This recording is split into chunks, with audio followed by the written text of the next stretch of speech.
consider it as an attack when you mentioned kahit marami rin pa rin kami na una pong nagpaputok ng warning shot yung OSAA, hindi yung sa kabilang Okay. side ng NBI. Kung tututukan kita ng baril, papasukin ko bahay mo na may baril ako.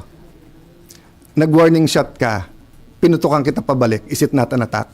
Sorry but I don't think there's any question. The Senate is under attack, was under attack. All of you, your lives were in danger last night.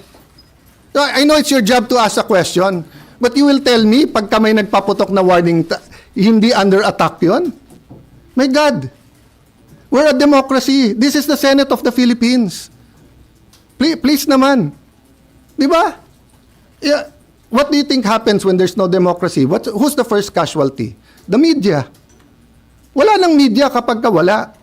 Di ba? Pag sinabing kami muna nagpaputok, umatras sila, or security guard ng GSIS yun, di sabihin nyo, baka ito ay gawa-gawa lang, baka ito ay drama. Pero nagko-focus kami dito, hinihintay namin articles of impeachment, nakita nyo naman lahat ng pangyayari. Napakagaling ko naman mag-orchestrate ng lahat na yan. Kaya kong papuntahin dito mga armadong grupo. You know my history. I've been in government since 1992. Do you have any history of doing that? O sa Taguig, have we done anything like that ever? No, so, excuse me, I mean, I'm not taking offense at the question, but, you know, if you have any doubt, you're doubting our democracy, you're not doubting my statements. Ko lang, sir. Yung kalaban po ba, pwede na natin sabihin na, sir, sinabi kasi ni Senate Sec Dong Mendoza right after the shots were fired last night, na perceived NBI. Are you ready to say that na perceived NBI yung kalaban? Nasabi naman ni Sec Dong yon, at sabi ko sa kanya, I don't blame you for giving them the information on the ground. And Mayan, you ask the right questions. Tama yung direction nyo, etc. But I'll be very fair. When the President called to check how we are, and when the President said, it's not government, it's not the AFP, it's not the PNP, it's not the NBI, of course, he's the President. I'll give him the benefit of the doubt. I'll assume. But I told him, but Mr. President, we have a bad experience sa NBI.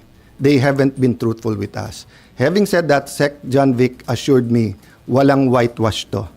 So he told me some of the information even before we got home kasi I'm sorry for the reaction but you know, people risked their lives yesterday. One of our nagugulpi na yung isang the others could have done this. What I want to prevent is that, you know, there are certain things in life na may red line yan. Di ba? Di ba? Yung, you don't, you know, you respect your parents, unahin mo yung mga tatanda, di ba? Pero kung yun ay mga normal na kabastusan, di ba? But you don't attack Malacanang.